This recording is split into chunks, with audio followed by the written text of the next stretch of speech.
कक्षा 10 का 12वां क्वेश्चन है जो हमने लिखवा दिया है। इसको लिखवाए हैं हमने। हिंदू महासभा और मुस्लिम लीग के बीच हुए मतभेदों को स्पष्ट कीजिए। ठीक, इसका आंसर हमने यहाँ से यहाँ तक टिक लगा दिया था, आप लोगों ने लिख लिया होगा। आज हम देखेंगे इसके आगे का क्वेश्चन। 13वां क्वेश्चन देखेंगे। 13वां क्वेश्चन है कि भारी आशंकाओं के बीच महात्मा गांधी ने सविनय अवज्ञा आंदोलन दोबारा से शुरू क्यों किया था? तो इसका उत्तर होगा, हेडिंग डाल देना, महात्मा गांधी ने सविनय अवज्ञा आंदोलन को दोबारा शुरू करने के कारण।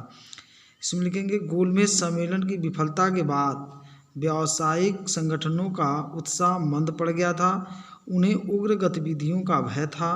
वर्ष 1920 के दशक के मध्य से कांग्रेस, हिंदू महासभा जैसे धार्मिक राष्ट्रवादी संगठनों के काफ़ी करीब दिखने लगी थी। यहाँ से लिखना होगा ये सब पूरा यहाँ तक। आंदोलन दोबारा शुरू किया। ठीक, इसके बाद अगला क्वेश्चन है, असहयोग आंदोलन की कार्य पद्धति के विषय में महात्मा गांधी के क्या विचार थे?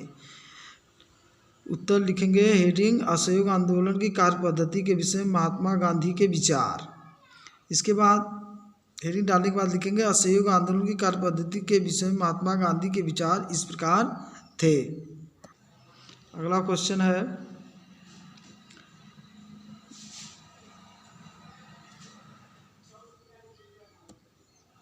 असहयोग आंदोलन की कार्य पद्धति के विषय में महात्मा गांधी के विचार। हेडिंग हो गया और ये हो गया है। इसमें लिखेंगे असहयोग आंदोलन की कार्य पद्धति के विषय में महात्मा गांधी के विचार इस प्रकार थे।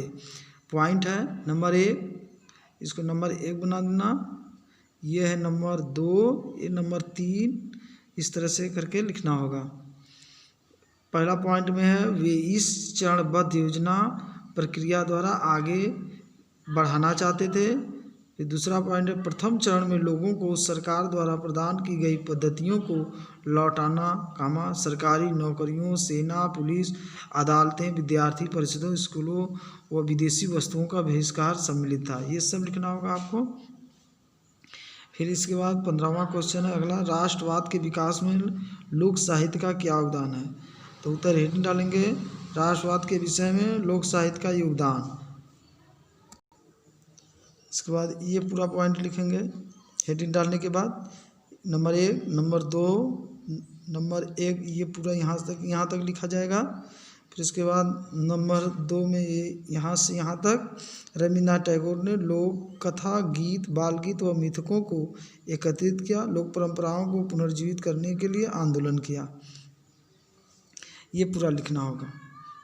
ठीक, फिर अंत में लिखना होगा, अतः लोक साहित्य ने लोगों को उनके राष्ट्र की वास्तविक पहचान से अवगत कराया, जिससे उनमें आत्मगौरव की भावना जागृत हुई।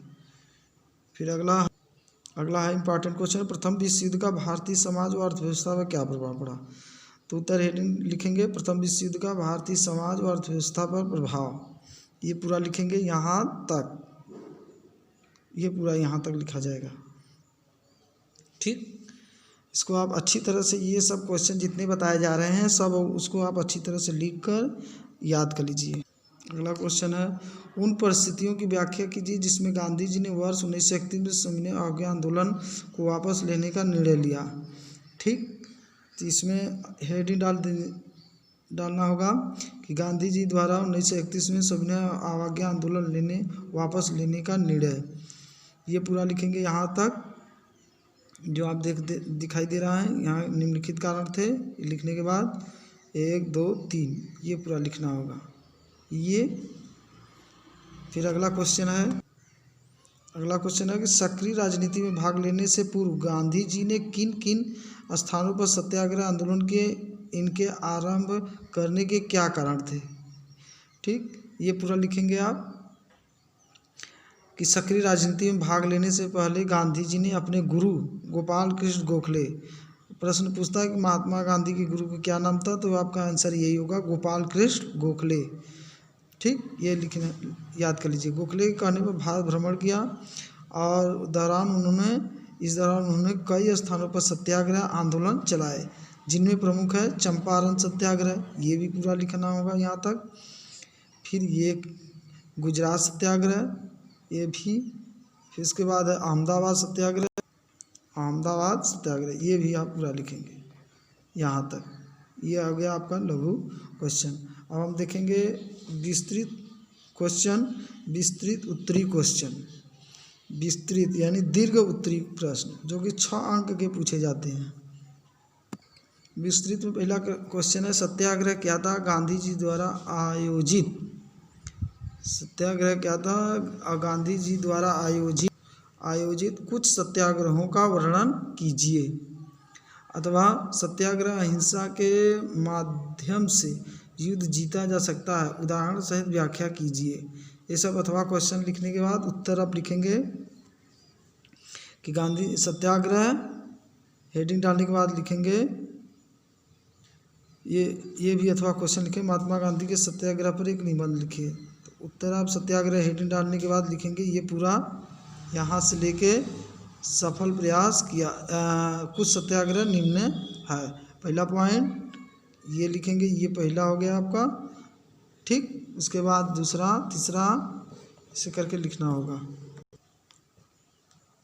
फिर अगला पॉइंट है, वर्ष 1916 में उन्होंने चंपारण के किसानों को न्याय दिलाने के लिए संघर्ष किया और सरकार को 1918 में चंपारण के किसानों के कल्याण के लिए एक अधिनियम पारित करना पड़ा। यहाँ तक लिखना होगा। सरकार को चंपारण 1918 में चंपारण के लिए किसानों के कल्याण के लिए एक अधिनियम पारित करना पड़ा। फिर अगला पॉइंट ये भी आप पूरे लिखेंगे। फिर अगला ये पॉइंट है, ये हो गया आपका दूसरा, ये तीसरा, ये चौथा, इस तरह से लिखेंगे नंबर डालकर। फिर अगला क्वेश्चन है कि वर्ष 1919 में इंपीरियल लेजिस्लेटिव काउंसिल द्वारा पारित रॉलेट एक्ट के विरुद्ध भारतीय लोगों की प्रतिक्रिया का उल्लेख कीजिए। तो उसमें आप लिखेंगे रॉलेट एक्ट के विरुद्ध लोगों की निम्नलिखित प्रतिक्रिया थी। रैलियां और हड़तालें हेडिंग होगा, ये पूरा लिखेंगे। फिर जलियांवाला बाग में सभा, ये भी आप लिखेंगे। जलियांवाला बाग में सभा, 13 अप्रैल को जलियांवाला बाग के बंद मैदान में सरकार की नई दमन नीति का विरोध करने के लिए बहुत भीड़ इकट्ठी हुई थी, ठीक। जो सरकार की दमन नीति का विरोध करने के लिए, यानी जो काला एक्ट लागू किया था, उसी के विरोध में जलियांवाला बाग में भारतीय एक सभा किए थे। फिर संयुक्त संघर्ष, ये लिखेंगे महात्मा गांधी की प्रक्रिया, ठीक। इसके बाद अगला क्वेश्चन है कि शहरों एवं असहयोग आंदोलन में लोगों की भागीदारी का विस्तार का उल्लेख कीजिए, ठीक। अगला क्वेश्चन है, शहरों में असहयोग आंदोलन में लोगों की भागीदारी के विस्तार का उल्लेख कीजिए। अथवा देश भर के शहरों में असहयोग आंदोलन का प्रसार किस प्रकार हुआ, आर्थिक क्षेत्र पर इसके प्रभावों का उल्लेख करें। ये पूरा आप लिखेंगे। यहाँ से हेडिंग डालने के बाद ये पूरा आप लिखेंगे। फिर गांव में आंदोलन, ये भी पूरा लिखा जाएगा। फिर परिषद चुनाव का बहिष्कार, ये भी। फिर स्वदेशी वस्तुओं का बहिष्कार, ठीक। ये आप पूरा लिखेंगे। इसको लिखकर आप लोग जल्दी से तैयार कर लीजिए। अगला क्वेश्चन है 5वां, उन प्रमुख घटनाओं का उल्लेख करें जिनका कारण वर्ष 1936 में नमक मार्च तथा सविनय अवज्ञा आंदोलन हुआ,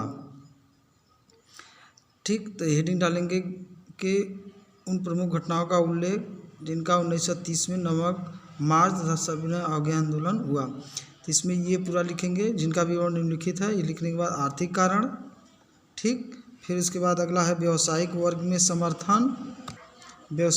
समर्थन, ये पूरा लिखेंगे। इसके बाद अगला है साइमन कमीशन की सफलता, ये हेडिंग डालने के बाद ये पूरा लिखेंगे। फिर पूर्ण स्वराज लिखेंगे, पूर्ण स्वराज।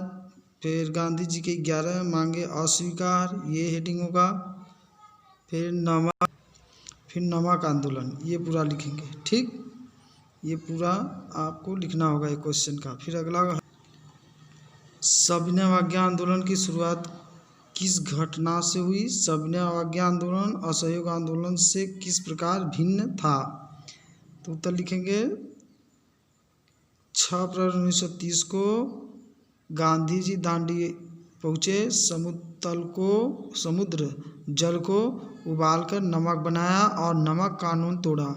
इस घटना से सविनय अवज्ञा आंदोलन की शुरुआत हुई। फिर नीचे लिखेंगे हेडिंग सविनय अवज्ञा आंदोलन और असहयोग आंदोलन में अंतर। हेडिंग डालने के बाद लिखेंगे एक तरफ सविनय अवज्ञा आंदोलन, एक तरफ असहयोग आंदोलन। ये आप पूरा एक ये लिखेंगे और ये लिखेंगे। ये पहला हो गया, ये पहला हो गया, ये दूसरा, ये भी इसका दूसरा, ये तीसरा, ये इस तरह से यहाँ तक आप लिखेंगे। फिर इसके बाद यहाँ तक लिखने के बाद आगे है अगला नंबर ये है। यहाँ से ये लिखकर एक तरफ ये लिखेंगे मुकदमे लड़ने बंद कर दिए। यहाँ तक लिखेंगे। आज के लिए बस इतना ही, फिर अगले दिन अगला बताएंगे। आज हम इतना बता दिए बस आज के लिए।